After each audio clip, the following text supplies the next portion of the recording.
Don't wake me up, don't wake me up, don't wake me up. Don't wake me up, don't wake me up, don't wake me up, don't wake me up, don't wake me up, don't wake me up, don't wake me up, don't wake me up, don't wake me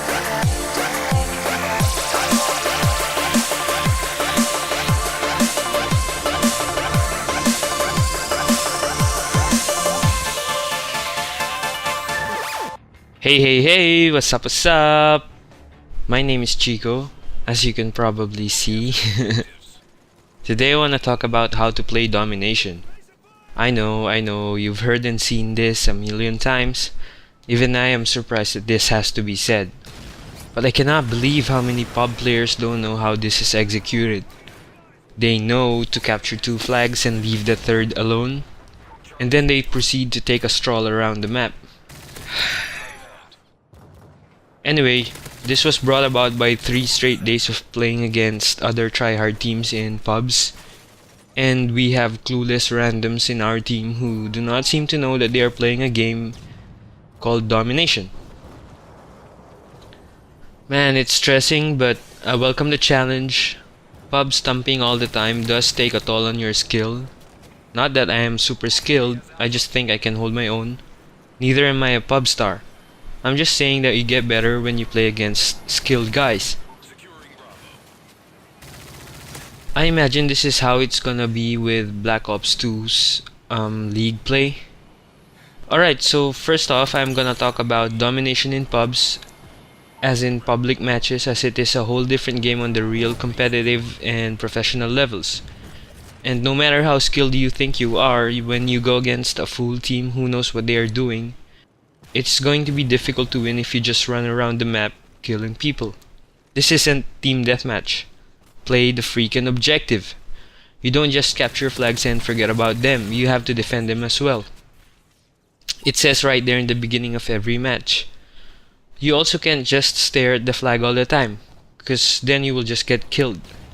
What you need to do is have map control.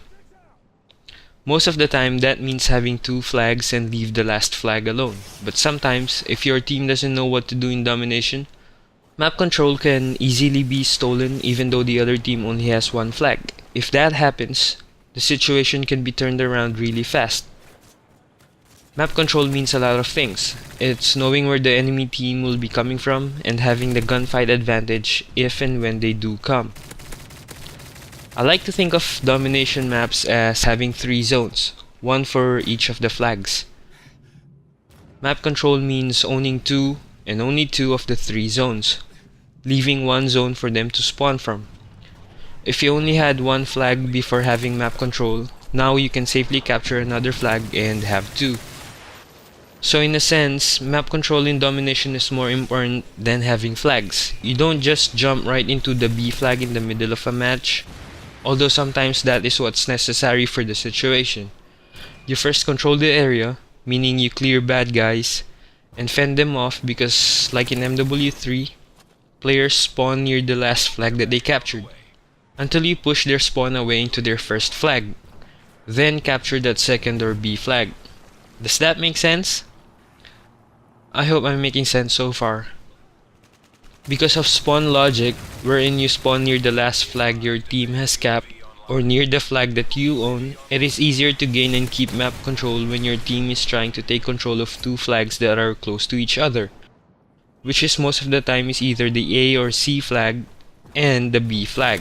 This is why the B flag is almost always heavily contested, and the most important, since it will obviously be in the middle of the map.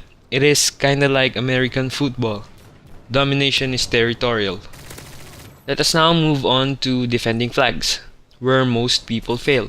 That's because they either don't know, or they think they're super rushers or super slayers. Either way, everyone's conscious effort is required in defending flags, otherwise it's gonna F everything up. Just a segue, I'm gonna throw it out there in case you don't know. Do not trust Mr. Announcer that he will say losing B every time the other team hops onto the B flag. In Black Ops you could. I did. Although it wasn't 100% reliable, the announcement came right when they start capping a flag. In MW3, the announcer guy is so unreliable. First, if he plans on announcing that you're losing a flag, he will say it late.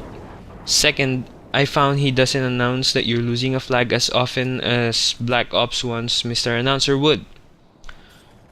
So how would you know that you're losing a flag if you can't trust Mr. Announcer?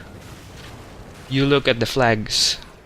You know how wherever you go, those flag indicators or markers are on your screen? That's to help give you an indication if you're losing a flag. If a flag marker or indicator blinks, you're losing it. Yup, it blinks. I always keep my eye on those flag indicators when playing Domination. It was a bit difficult for me at first, but it is what it is. I had to train myself to be conscious all the time. I only started doing it in MW3 because it was necessary. Back in Black Ops, I relied on Mr. Announcer. So that is the first step in defending flags, obviously, knowing when you are losing a flag. The next is to keep the two flags that you have by not flipping the spawns. You do this by not pushing into their spawn zone, and in MW3's case, not aiming down sights at their spawn points.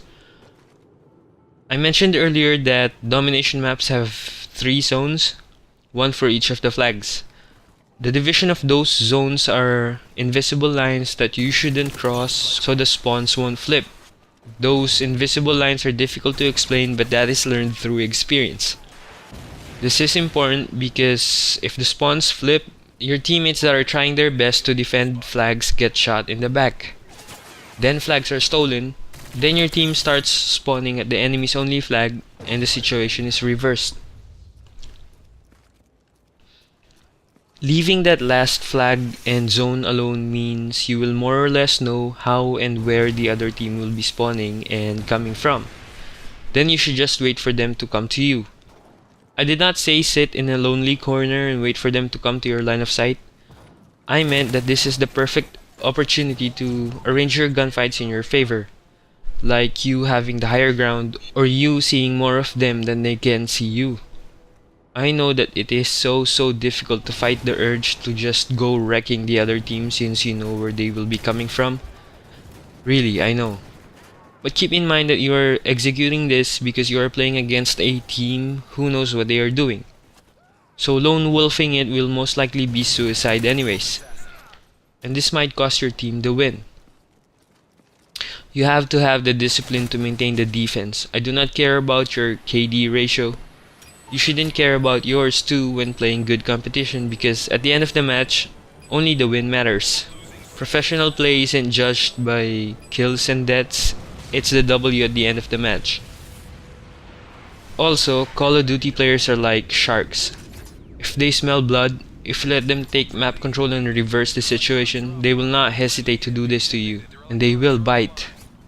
And then they will talk shit after stealing the win. And then worst of all, they will quit out of the lobby without giving you a chance to salvage some pride. You can do pub matches later and get your KD back up, but for this situation, it's all about the win. Alright, if I have to sum it up in a phrase, it would be map control. And that means owning 2/3 of the map, not flipping the spawns and defending flags.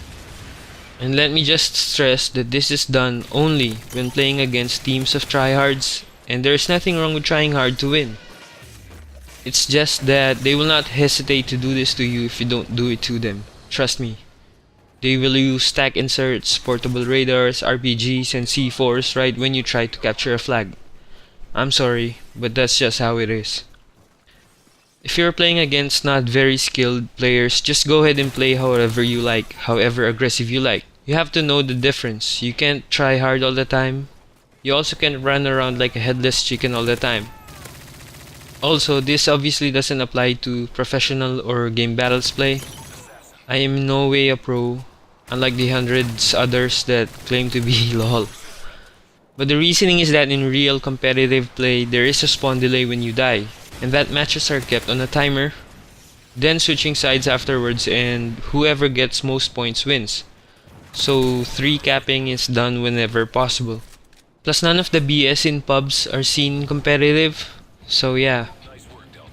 So I hope you learned something today, and if you already know this, get some practice of this in. because as easy as it sounds, it does take some practice. What doesn't, right? Hope you like this one. Thank you for watching. Subscribe if you haven't already, and see ya!